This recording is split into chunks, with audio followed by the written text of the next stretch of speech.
Alright, so yeah, last time we got quite the history lesson. And not only did we get that history lesson, but we also got another bombshell dropped on us. And we learned that our last name is in fact Radorase. So we are related to the principal.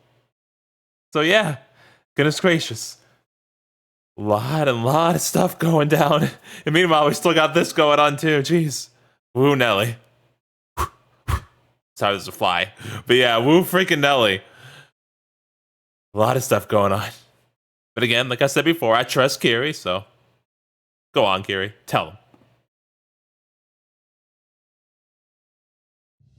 Guido extends his hand and Kiri simply stands there silently without moving, as if she's struggling to decide whether to take it or flat out reject him. Thinking she just needs a little push, Guido opens his mouth as he moves into phase 2.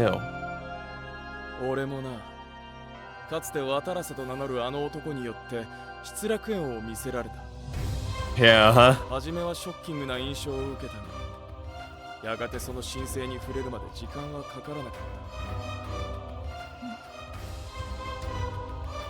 Despite not knowing Wadarase's full name, she's been acquainted with the principal. She tries to conjure up an image of the middle-aged man she met a few years back.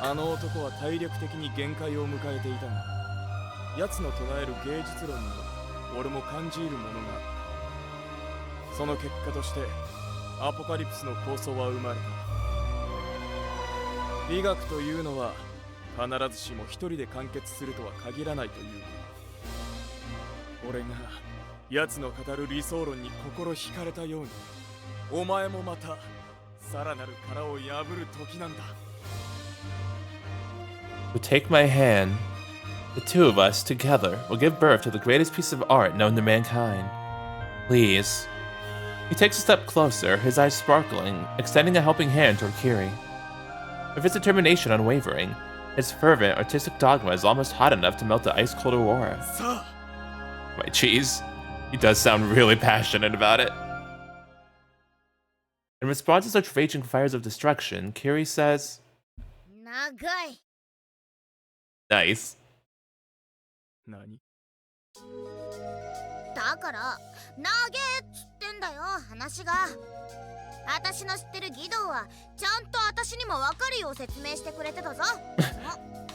Sorry, my finger twitched. Hold on a minute. 1 sec. Guido looks at her in confusion, as if she cut him cleanly in two with her words.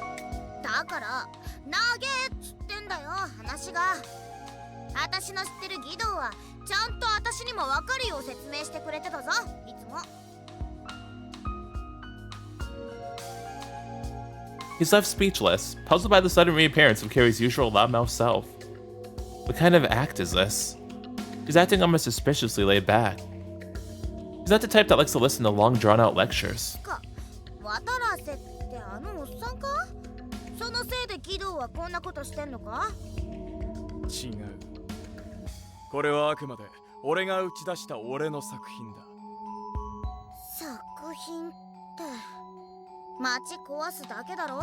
I mean, apparently.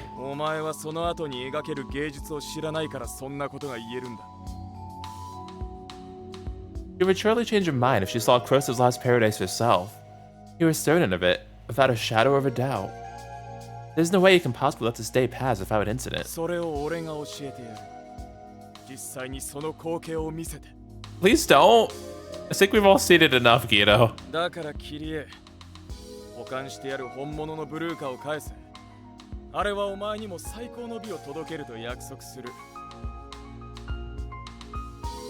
Since she's still clearly unconvinced, he tries to reach her by playing off of the supposedly shared aesthetic taste. However...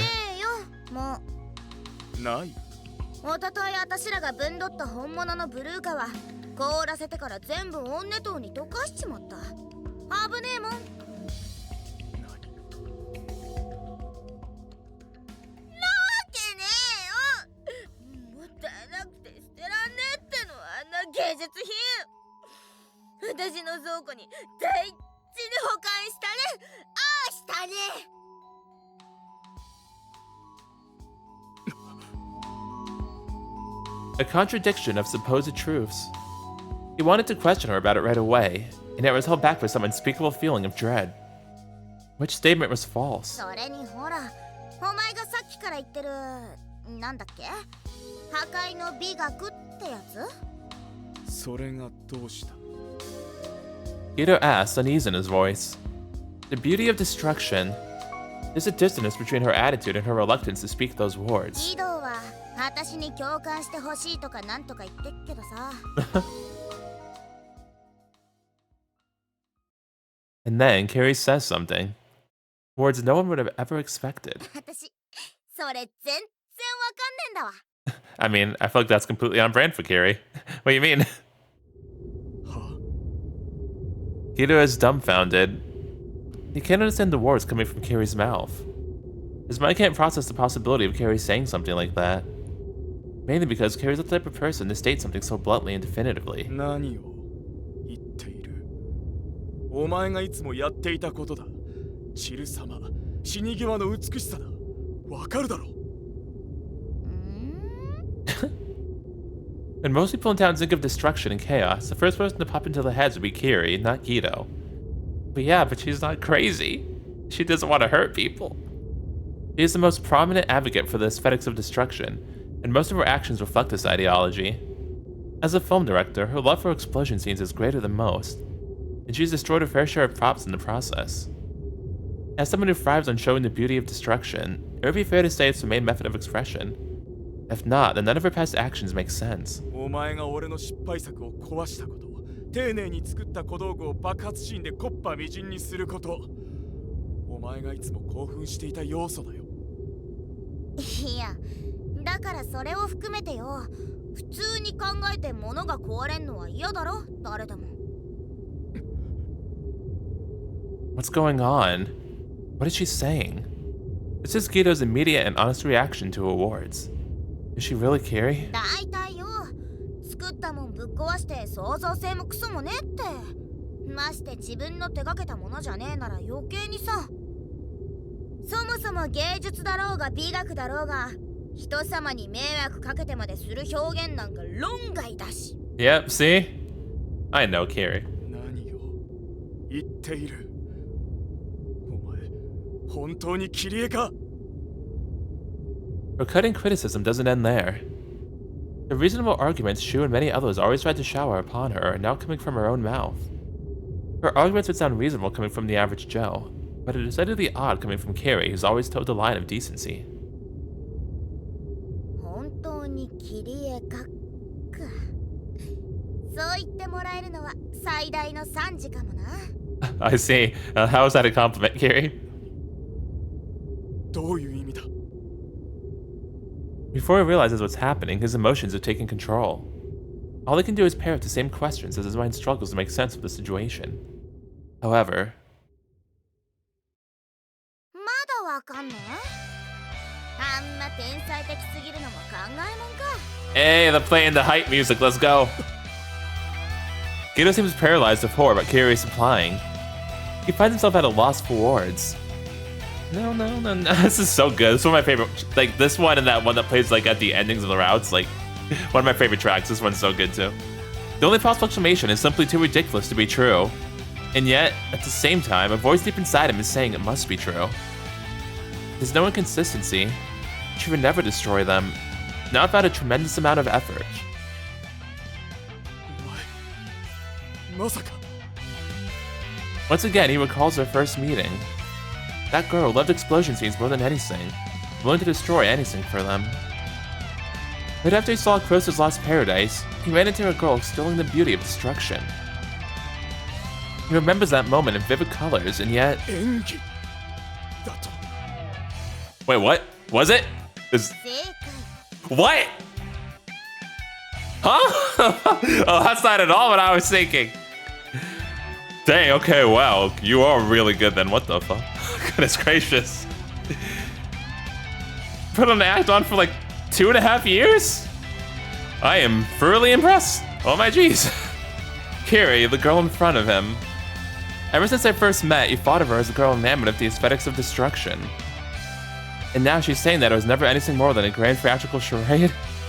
Yeah, that is freaking crazy. I thought she just liked destroying objects and not people. Woo. Okay, woo Nelly, Carrie, you fooled me too. 壊すのも壊れるのもも別に何も好きじゃない。ああ、映画が好きなのは本当だけどな。でも爆発シーンなんか無理にねじ込むもんでもねえし、ま、あれはあれでコメディとしては味があってよかった。Okay, I see.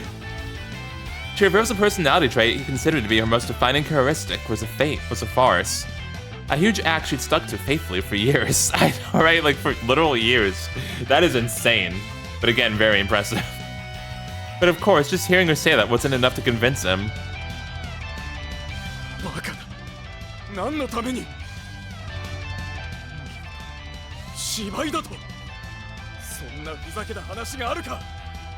最初に会った時からお前はそうだったはずだ。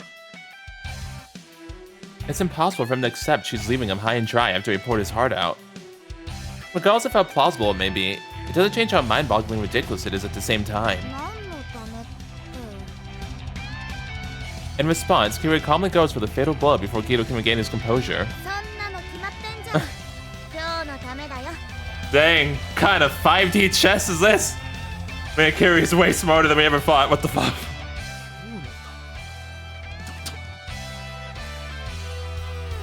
She answers as if he should know. The situation they're currently in is the sole reason why she put on an act for as long as she did. Oh my jeez. わかりやすく言えば、今日お前に呼び出された時点で、私の目的は達成されたってこと。Nice.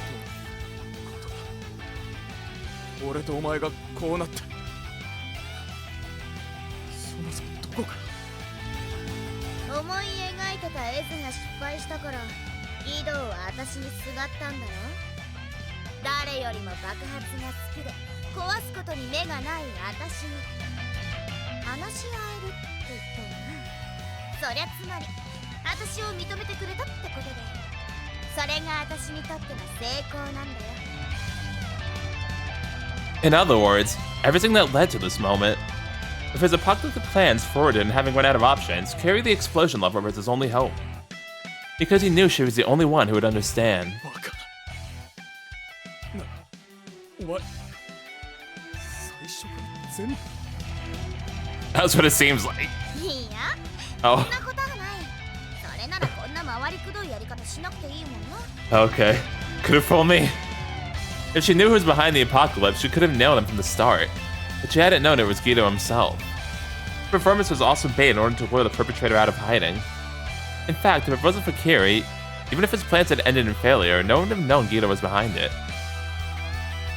だから確かに私一人じゃこんな演技はできねえわ。一人じゃな。 She says with a smirk.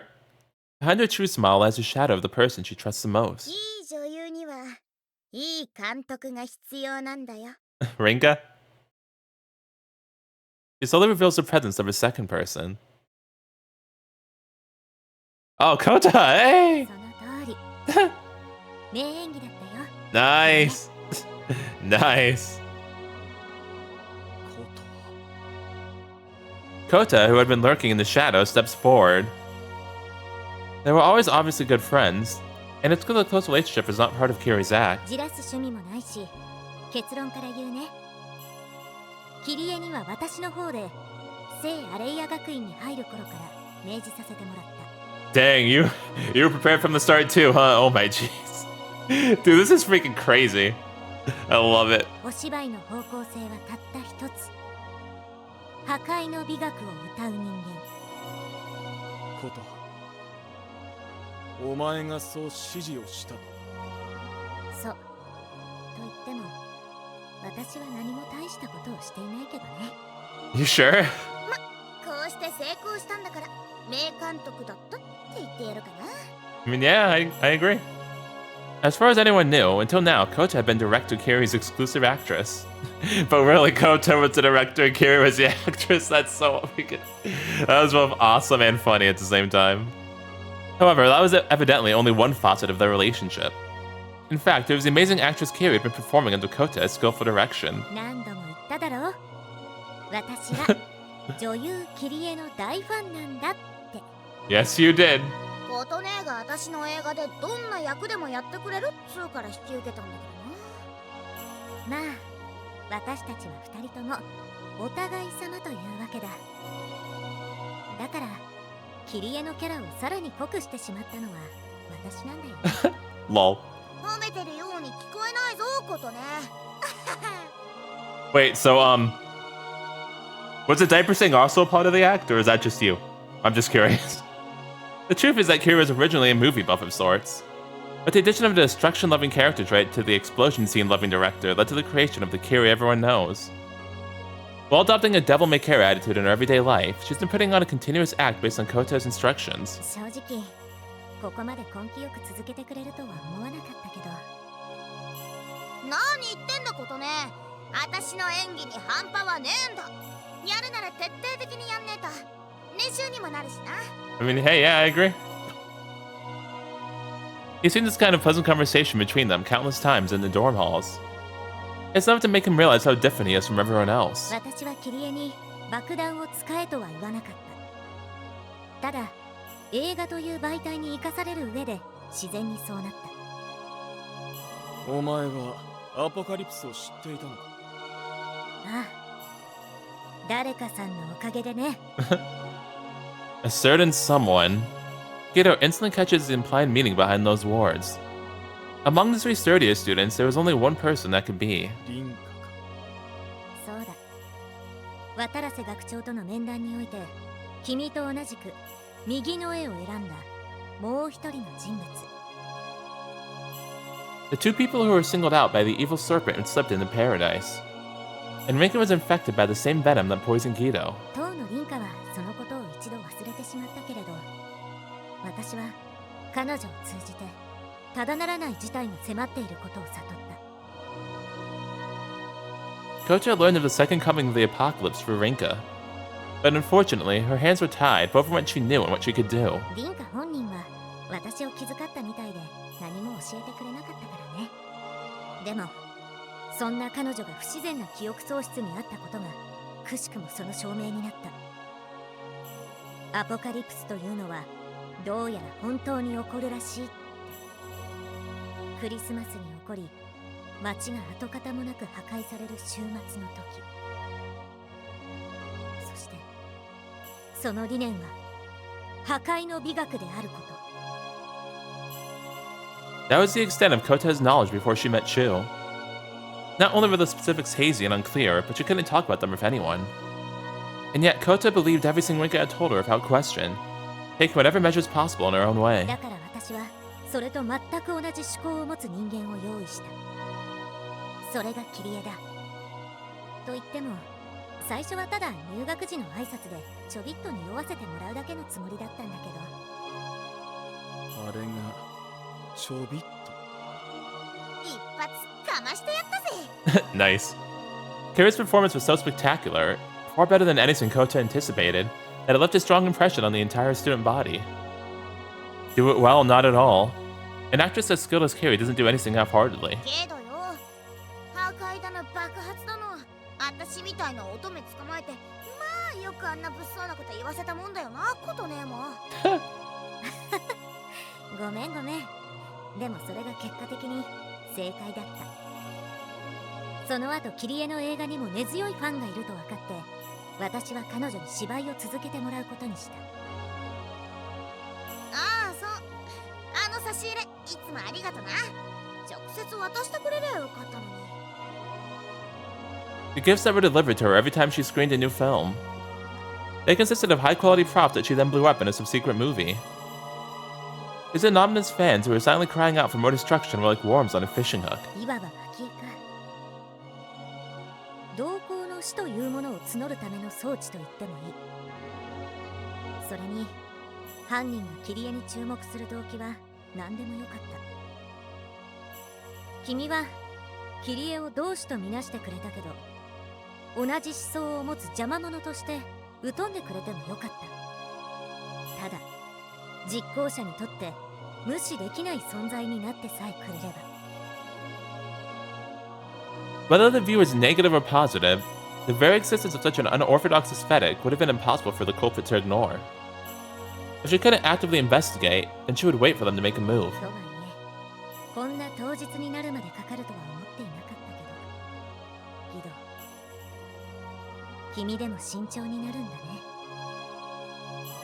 こんな可能性はさすがに想定していなかったがな。Kira discovered her obsession of destruction as soon as she entered Zainari Academy. Only her friends from before, like Yune and Kota, knew the truth about her. Everyone she first met at Zainari accepted her the way she presented herself. That's why they were talking about how she used to not be like that. More and more things are coming together still, dude. I freaking love it. Wow, like, I love how, like, all these things are falling into place. Like, so many little things coming together is freaking crazy. I am, like, thoroughly impressed at how much has been built throughout this entire game. And since her personality never wavered in her 2 years at the academy, there'd never be any reason to doubt it. そうか。 Gito? He mutters to himself, almost self-deprecatingly. 結局俺はまたあいつに踊らされていたというわけか。ギド、君はどうして学長の誘いなんかに乗った？比べるわけじゃないけれど、凛花はそれを無下に突っぱねたと聞いているし、私でもこんな選択はありえない。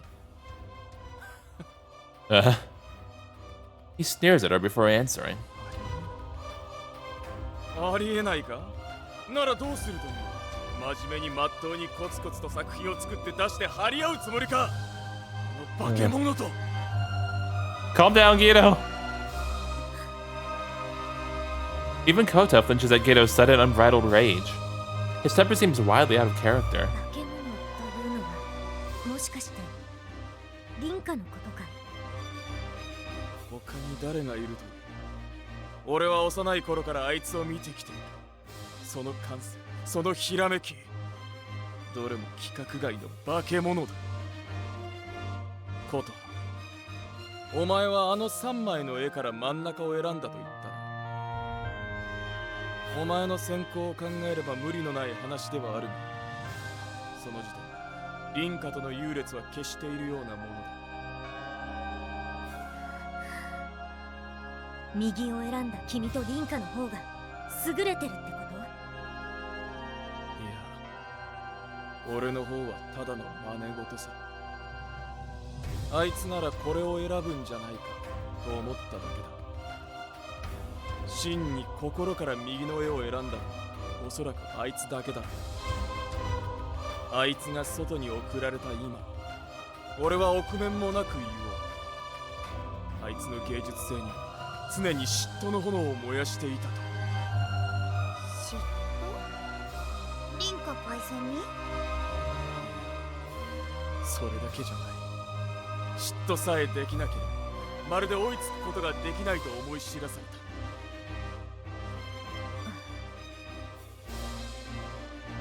Seeing Gito so extraordinarily agitated, Kota simply waits, thoughts rushing through her mind. Jealousy. It's an easy enough concept to grasp, and yet it's clear his feelings go deeper than that. 凛花という才能への嫉妬がいつも俺の心に救っていた。それだけの話だ。I see. 凛花パイセンの意味不明な作品よりギドの方がよっぽど評価されてるじゃんよ。お前は、いや、お前を含むほとんどのやつは分かっていない。あいつの表現がどれだけ素晴らしいものか。嫉妬さえできなければというのはそういう話だ。あれを理解できない人間は嫉妬すらすることができない。Why is your mind so twisted, Gito? 故に俺はそいつらを見下しているよ。愚かだとな。There is no art better than Rinka's, and Gito hated himself for knowing he could never get close. Despite the high praise and recognition he received at the academy from his teachers and peers, he could only ever see himself as a failure. 凛花パイセンの作品ってあれだろ？卵で作ったペガサスとか落書きみたいなよくわかんない絵とか。そうだ。あいつはそれを作品と芸術と呼んだ。理解できるか？ Nope.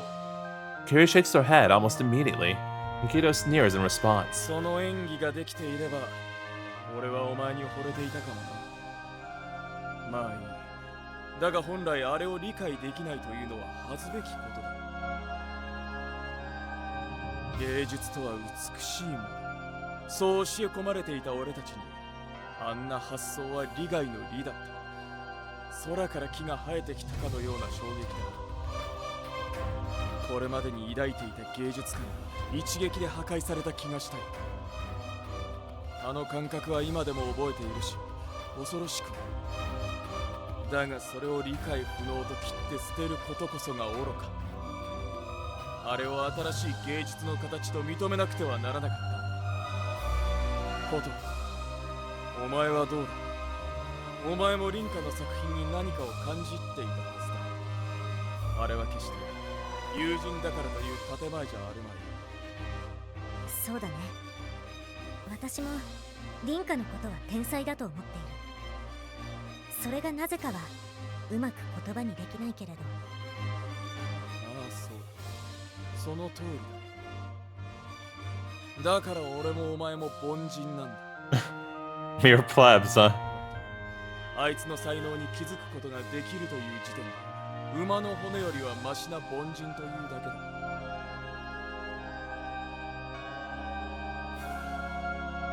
Rinka's genius artistic ability, just like Kota once lectured Chu about, now Gito is lecturing Kota, but on a much grander scale. His breathless voice is evidence of the adoration and jealousy he holds in his heart for her work. なぜキャンバスを破くような発想ができる。なぜ卵の集合体にペガサスと名付けられる。 Is that why in that one mini route you destroyed your own piece? Because you were trying to replicate that?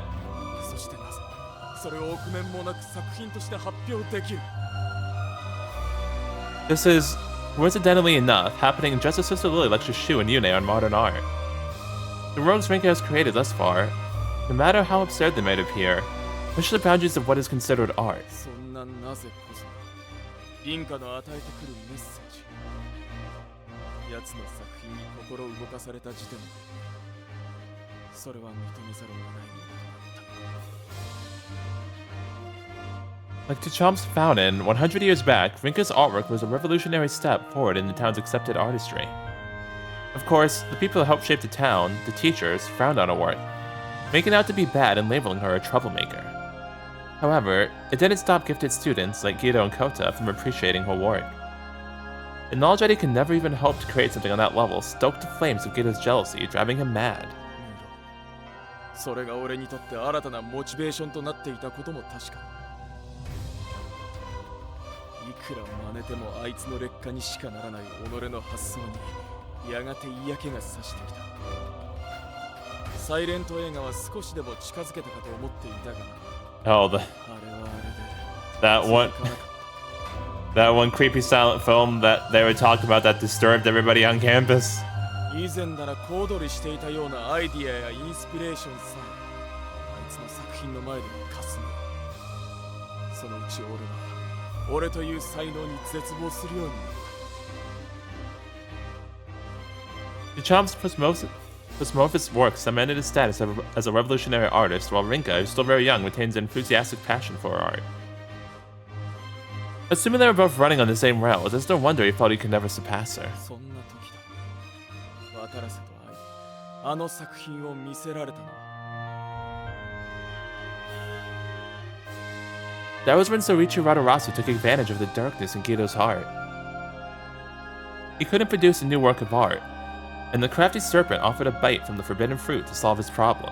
少しでも凛花へ近づきたくて右の絵を選んだ俺にあの男は魅惑的な観念を俺に勧めた。破壊の美学か。そうだ。それは俺にも凛花にもない新たな価値観だった。それで俺はすぐ魅了された。キリエがその単語を持ち出してきた時は確かに気になって仕方なかったが、だがいい隠れ蓑だと思った。 Gito objectively describes the exact path that led him to this point. It was as if he were rewarding them for having seen through his plan. そうして選ばれた俺はこの町の地下で渡らせにさまざまな教育を施された。外の芸術論とやらを多く聞いたかな。俺はとにかく林家に並びたかった。超えたかった。そのためなら悪魔にだって身を捧げた。Gito describes a jealousy always burning brightly deep in his soul. It was why the provocative ideologies that Radaraise taught him were almost intoxicating. 渡らせ、それまでに俺が作り上げてきた作品のほとんどを壊した。俺の目の前で蹂躙するように。これこそが破壊、これこそが真の芸術なのだと。過去の自分に決別すると誓った俺に意見は許されなかった。最初は憤怒に打ち震えた。受け入れるしかないと理解した。あの男が言ったように、俺の作品なんて塵も同然なのだから。あの林家に比べれば。He clenches his fist painfully hard as he shuts out his past humiliation. Having something like that forced upon him must have meant something to someone like him. There was no louder voice than his own in saying how garbage his work was. You're always your own worst critic. Radaraise used Geto's fierce jealousy as a tool to successfully motivate him into learning about destruction. そんな頃だ。初めての文化祭を迎えたのはクリスマスだね。リンカがアポカリプスの思想を知って私に教えてくれた日だ。Rinka snuck into the basement room and learned all the town's taboo secrets. And yet all of that would be almost immediately ク forgotten. リスマスを過ぎて3日か。戻ってきたリンカは牙を抜かれていた。コトハは覚えているか。 That is a very interesting way to phrase that. 忘れもしないよ。懺悔室から帰ってきたリンカはそれまでの外への情熱を全て失っていた。あれがドラッグの持つ作用らしい。だが俺はあの様子のリンカに痛く失望を覚えた。失望？奴の才覚が消えてしまった気がしてな。事実、しばらくリンカはおとなしかった。それに態度だけではない。あれがあって以降、あいつの作品もまた丸くなった。そうだね。生徒としては多少真面目になったという感じだったけど。この町での真面目など意味がない。 As a recap, Gito and Kota are both considered prized pupils at the academy, with no others even coming close. Thank you, game. As prize students, they possess outstanding creative and technical skills, enough so to create work that meets the town's definition of truly beautiful art. While Kota and Rinka become close friends, despite their completely different art styles, Gito constantly compared his work to hers, fueling his tireless rivalry. 俺はようやく手に入れた。自分だけの表現、自分だけの芸術、他の誰にもできない俺だけの作品。 Unlike Rinka, who was drugged with Muse, Gito, as Wadaraise's pet project, was afforded all the same privileges the teachers had. He knew about the world, how to write, and all about the town. Oh, Gito knows how to write too? Okay. The boy who should have stayed in this town forever died 2 years back upon seeing Cros's lost paradise. それが俺、柊義堂という人間だよ。答え合わせはこれでいい。 So then you could also understand the murals, huh? 教えてくれてありがとう、ギド。君がそこまでリンカを妬んでいたとは知らなかった。Yeah, me either, Kota, me either. 俺からすれば、あいつの才能に気づきながらああもむつまじくしていられる方が謎だ。こと、あれは本当に素か？ That's because your mind is very twisted. 素だよ、もちろん。偽りの友情とかじゃないから。でもそういう意味じゃ私は義堂ほど芸術家ではいられなかったのかもね。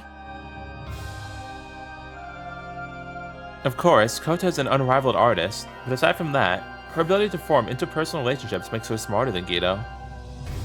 But Gito has no interest in that type of intelligence. キリエ、お前もだ。演技というのは分かったが、本当のお前はどこに？どこにも何も最初から見せてる通りだよ。壊すことが好きってこと以外の全部が本当の私だ。 Okay, so the diapers are legit. Alright, got it. 美を自由と語ったことも。あと、お前は私の自由を倫理がないって言ったけど、それは違うぜ。私はそんなつもりで言ってるんじゃない。自由だからって何でも壊すとか何をしてもいいってわけじゃねえ。少なくともそれは美しくない。 The point of the freedom Kira is referring to isn't to breed chaos, but having freedom of expression can lead to the creation of truly beautiful sayings. ただ、人の考えよりも優先する決まりなんかないってだけで、そいつが自分で決めた結果がいい子ちゃんなら何も文句はないわけよ。 One shouldn't have to force ethics, but the morality that exists at the end of freedom is beautiful. What she advocates for is limitless, so very different from this aesthetic that only promises anarchy and chaos. だからよ、例えばオーロラの外に出ちゃいけないなんて決まりがなくなったとして、でもその上でみんなが望んでこの街に住もうって決めたなら、それは本当に美しいことなんじゃねえのかな。 Yeah, I get what she's saying completely. That is her aesthetic. By breaking free from the invisible chains that bind this town, you can finally be free, which is the most beautiful state of being. 理解はできん。お前ならもっと無秩序なことを好むと思っていそんなことない。ルールがあるからそれに反抗したくなるだけで、なけりゃ意外と気にしないだろう。 I see. 義堂、そういう君の美学はただ全てを壊すだけなのか。 Apparently. た。ああ、そうだ。凛花が芸術の枠組みを破壊したのなら、俺は破壊そのものを芸術と捉える。 His twisted aesthetic seems to have been born from his jealousy over Rinka's talents.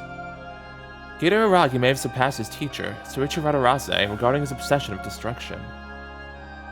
Is he trying to artistically recreate his feeling of loss from watching his art destroyed in front of him? ことは、お前はどうだ。お前の美学。私の美学は決して大したものじゃないよ。ただありのままにあることが一番美しいと思うし、だからこそ風景画を描いている。 God created everything with his own hands, and Kota's way of thinking seems to be based on that logic. It's unnecessary to fix, break, or add to things that already exist. For her, beauty comes from a kind of emulation. The world is most beautiful when you leave it the way God intended. 私は今の世界に不満がなくて、凛花はあった。それだけのことだよ。こんな狭い世界に閉じ込められて、お前は満足なのか。 Oh? The atmosphere between the three of them suddenly grows still, as if frozen. Kota closes her eyes for a brief moment that feels like an eternity before speaking from her soul. 狭くなんかない。だが外は。外じゃない。 Despite her decidedly quiet tone of voice, Kido can't help but feel let down as the words shoot straight through him. この街の外がどうなってるとか関係ないんだよ、そんなのは。今まで一度だって私たちにそれが干渉してきたことがあった？それは。 He didn't know anything about the outside world's affairs before he met Radarase. Despite the outside world always being treated as forbidden, the town was self-sufficient enough that there was no need to think of it. When he called the world small, he didn't mean physically or geographically. But did he truly consider it to be that narrow? キリエがいて、凛花がいて、君もいた。最近ならシュウ君も。私たちが生きてきた街はこんなに大勢の人がいる。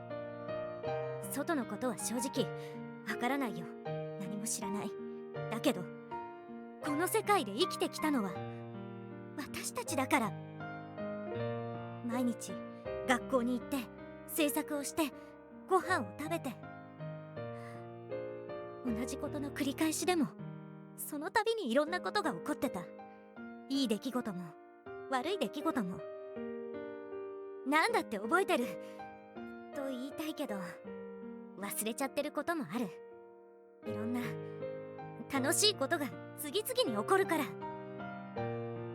キリエが時計を壊しちゃったり、ギドウが下着姿で踊ってたり、シュウ君っていう後輩ができたり、そんな毎日に驚いたり笑ったり悲しんだり。Aw, Kota. 私にはそれが精一杯。今でさえ拾いきれないことがいくつもあった。知らないことが多くて悔しくなるくらいだけど、私はとても満足してる。To Kota, her life is a world. There are many uncertain and unpredictable unknowns in the wide world.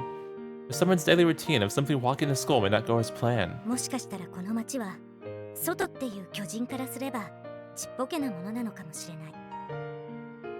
でもここは私にとってたった一つのかけがえない、どこまでも広がってた世界なんだ。Kota pauses before continuing. She turns to Guido with a small, gentle smile.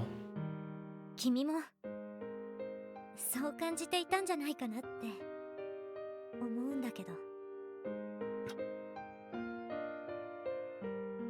It is, to use a metaphor, similar to the viewpoint of a child. Just as half of an adult's stride is equal to one full step by a child, there was a time when a simple stroll felt like a great adventure. Would you look back at the same childish world and think it small? Would you look back at the dazzling wonder you experienced with each step, finding it uninspiring? いいんだよ、ギドウ。私にとってでいいんだ。無理に背伸びをする必要はない。少なくとも私は今までこうして育ってきたことに多少の誇りを持っているから。No matter how big the world might be, a single person can only take up so much space. This time might be pretty small compared to the country of the prefecture, but it's large enough to house a sizable student population comfortably. Kota is able to reaffirm her own identity due to her broadened horizons, thanks to everything she learned of the outside world from Shu and Rinka. なるほど。認めよう。確かにこの町は広かったさ。だから盛大に散らしてやろうと言っている。それは君の言う作品のために。ああ、そうだ。己が芸術のため。それなら理解できるだろう、ことは。Kota immediately dismisses Guido's spellbound comment utter stupidity. できるはずがない。キリエの言う通り、芸術のためと称して何かを壊そうと思うことにも理解ができないし、その結果として生まれるものに美などない。作ってみなければわからんさ。何者もな。そもそも私は今の君が義堂だとは信じられないくらいだ。残念ながらこれが本来の俺だ。2年前からずっと俺は俺として生きてきた。何も変わらない。Guido should know himself better than anyone else ever could. However, いや、変わるさ。私が今まで接してきた君と今の君は決定的に違う。間違いないよ。he goes on to admit her intuition is the least accurate form of measurement. It is unusual for a person to be defined by someone else, aside from her fortune teller. Guido has every right to frown in response.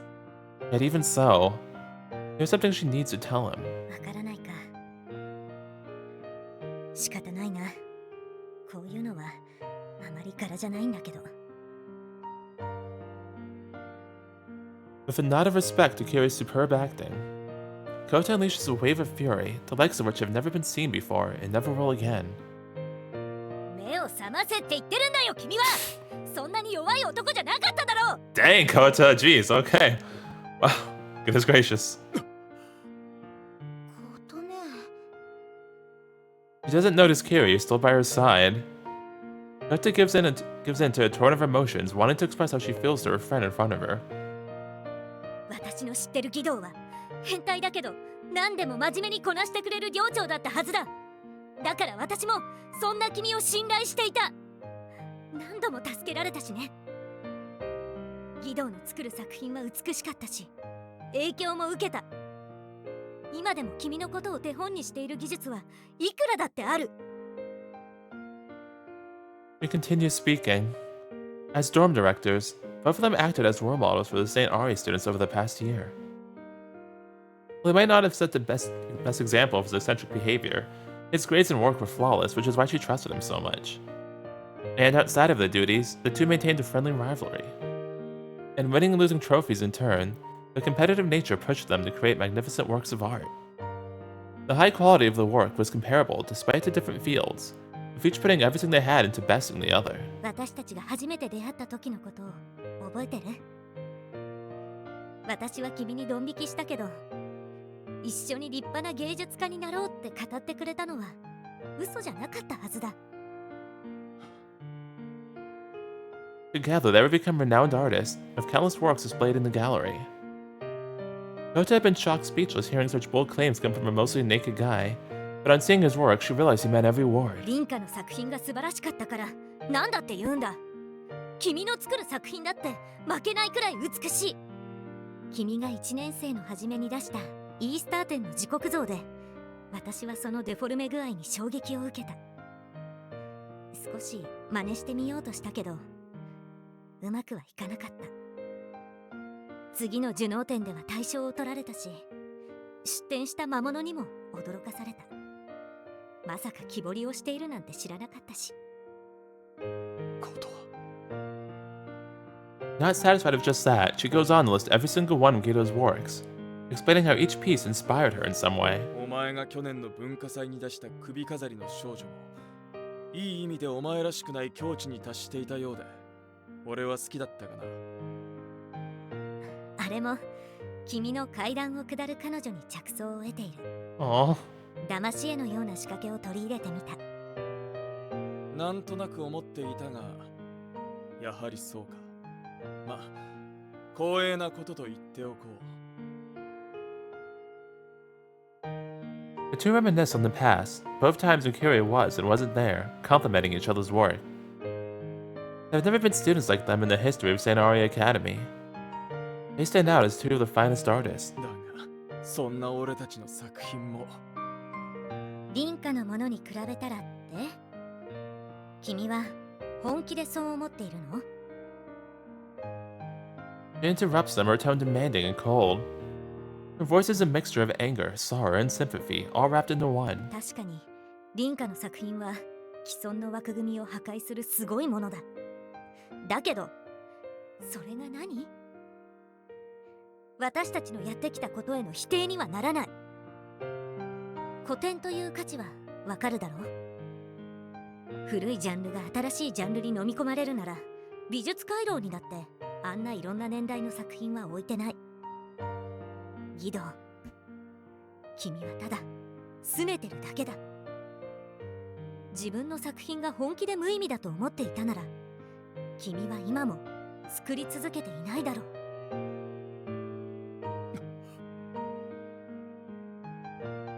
He was so devastated by Rinka's work that it urged him on to greater efforts, proving how much of an expressionist he is. Even if his actions were colored by despair, there was no doubt how inspired he was, which translated into the numerous works of art he went on to create. 君はきっと今でも不安に思ってる。アポカリプスなんてものを実行しても凛花を超えられるかどうか。違う。 He manages to hit a bullseye on the singular doubt buried in his heart.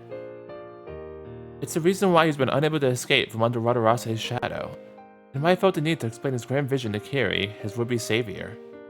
He had told himself that his final work, The Apocalypse, would be the greatest masterpiece of all time. Because there was his last hope. The idea that even that final piece might not be enough ate away at him more than anything else. だから君は凛花に届かないと感じたその過去ごと消し去ろうと思ってるんだ。私はそんな卑怯なこと許さない。 Not just the past, but the town along with it. 私たちは表現者である限り、壊すんじゃなくて作ることで表現し続けなきゃいけないんだよ。As students raised in a town that so highly values the arts, it's their destiny.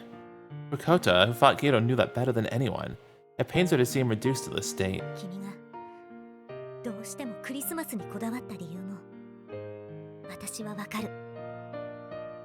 ヨハネの黙示録だ。違う。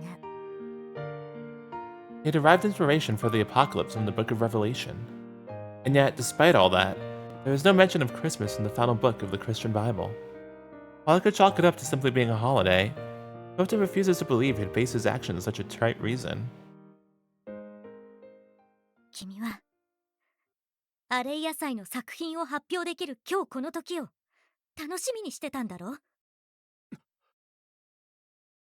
Hearing such words coming from a classmate he grew up with and who shares his vision shakes him. In contrast to his attempts at winning her over, Kota approaches him as a friend, an equal. いつだってよかったはずなのに、わざわざクリスマスまで待ったのは自分の作品をみんなに見てもらいたいから。違う。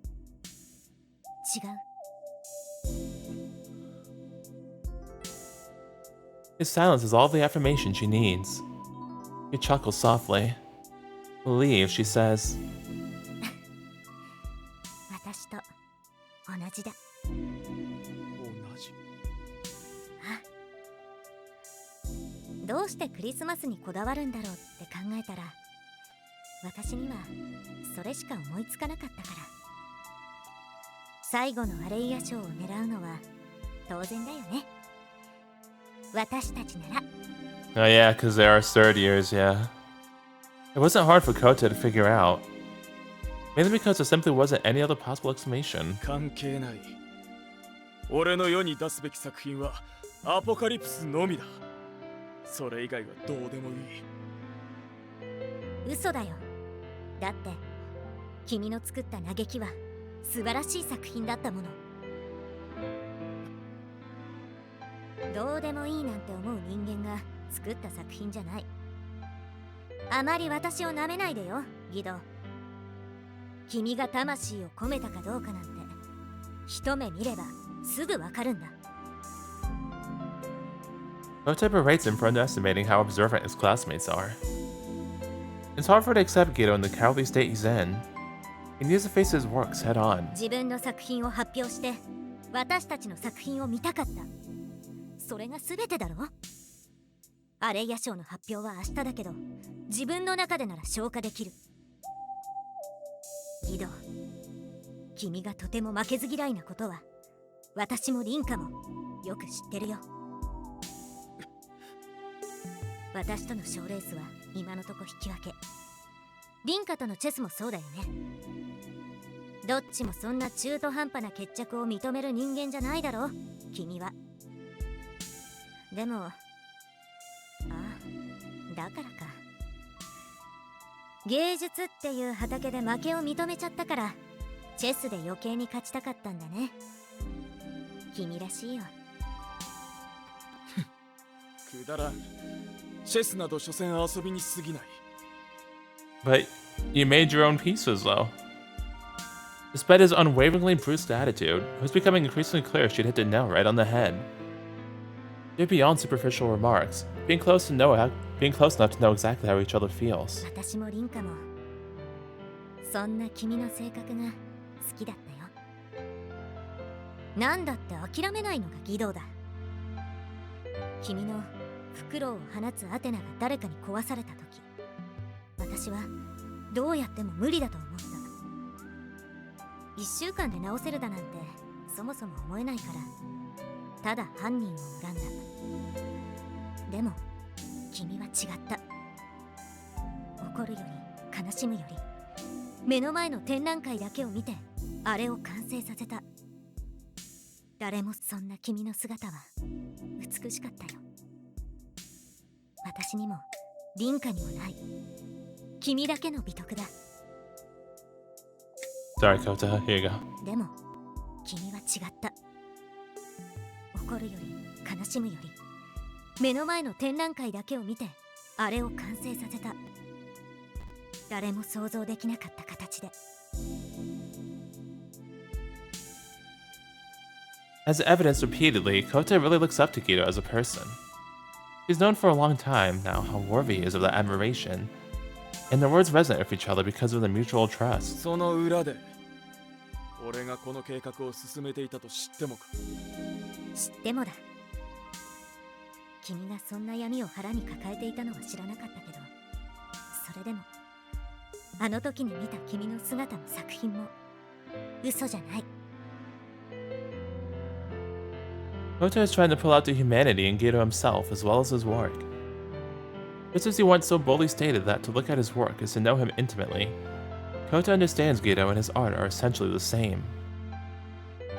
If his work acts as an expression of himself, Geto Hiragi, then it stands to reason that if his work is beautiful, then so is he.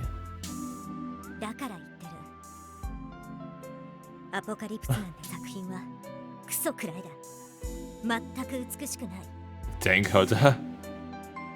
Geto can't help but burst into laughter hearing one of Kiri's trademark phrases coming from Kota. Her uncharacteristic contempt emphasizes how out of character he's being himself. これが凡人の限界というやつかもな。And then, as if closing the door in his cruelty up until now, he slumps his shoulders, chuckling bitterly to himself. It's his way of showing he has nothing more to say on the subject. 諦めてくれるのか。諦めるさ。お前たちにこうも説教されてはな。よもや切り絵などに諭される日が来るとは、俺も終わりだ。I know, right? 別にいいだろ。たまには私が正論言ったって。I'll write sometimes, Carrie. 理屈で納得したわけではないよ。ただ、お前たちの熱に少し浮かされたのは事実。By admitting to himself that his emotional balance had wavered just enough, he finally announced his plans for the apocalypse were over. It was also the very first time in his life he'd ever given up on a piece. ギド、帰ろう。幸いにも何も起きずに済んだんだから。Oh yeah, it's true. That is true. This time nothing like actually happened because we took care of it all before. Ooh, thank goodness. Ooh, Nelly. 帰る。 Uh, はて、そんな場所が俺にあるだろうか。I mean, you didn't do it this time. At that moment, both Kota and Kiri noticed something odd in his demeanor. He'd been calm this entire time, but right now he was almost too calm. With his blazing passion extinguished, there was a feeling of sorrow and emptiness around him. 最後の審判は今終わった。トガ人はただ地獄に落ちるのみだ。Well, I mean, but this time you didn't do anything bad. You were about to, but still, like, well, does he? I'm actually not sure, like, cause he figured out that we were like time traveling, but does he know? Like, I mean, does he have memories of the other timelines too, or no? Cause like, if he does, then like I would understand why he would say that still. あれはブルーか。Bro, what the fuck? The object Geto takes out is the brick which I disposed of the other day. And even more unbelievably, it's real. It's still alive and ready to explode. Put the bomb down, Geto. どうして全部取っ払ったのに。念を入れてスペアくらいは持つだろう。とはいえ、一つあったところで焼け石に水なのは変わりないからな。This apocalypse cannot be achieved with a single pricker. It's not even close to being powerful enough to take out an entire town. Evidently, the dismantling and disposal of all of them are instrumental in preventing his plans. But it takes a lot less to destroy only a single person. 離れろ、お前たち。Geto, その距離では巻き込む。 put the bomb down. 何さっきよりトンチンカンなこと言ってんだギド。爆弾だぞそれ。知っているとも。お前と同じく。 Oh my jeez. だから離れろと言っている。ギド。Kota watches Geto, who looks like a man possessed. His expression is that of a man who's made peace of his own death. 止めてくれるな、コト。キリエ。最後に認められる負けができて本望だ。バカを言うなギド。まだ私との決着だってついてない。いや、構わない。アポカリプスという作品は完成させられなかった。 But, それが全て。 but Geto. この町の人間は誰一人俺のような存在をそばに置きたくはないだろう。 This indomitable man who'd fixed a half-destroyed work of art in a week could not bring his vision to life. Once he accepted that reality, it became obvious to him that his only choice was to end his own life. His inability to do anything half-heartedly is the basis behind all of his creations. まだ伝えてなかったけど、リンカだって今はこの町に帰ってきてる。今からでも勝負しようと思えばできるんだ。知らんよ。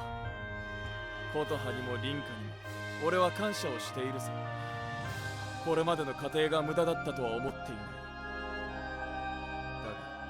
だからといってお前たちの言うことを素直に聞き入れるわけじゃない。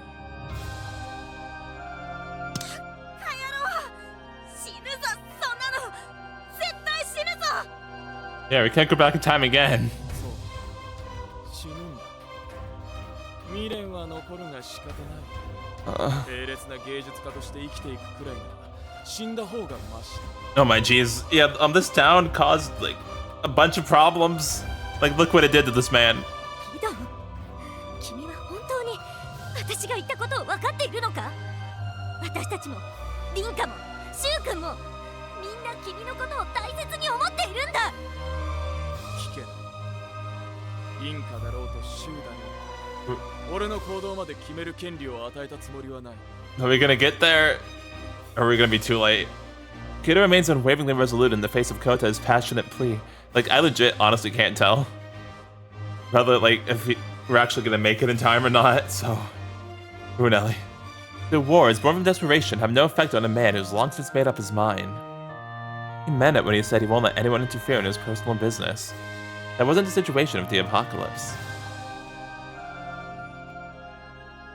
雪が降ってきたらちょうどいいか。ブルーカの降らす雪よりも自然の方が美し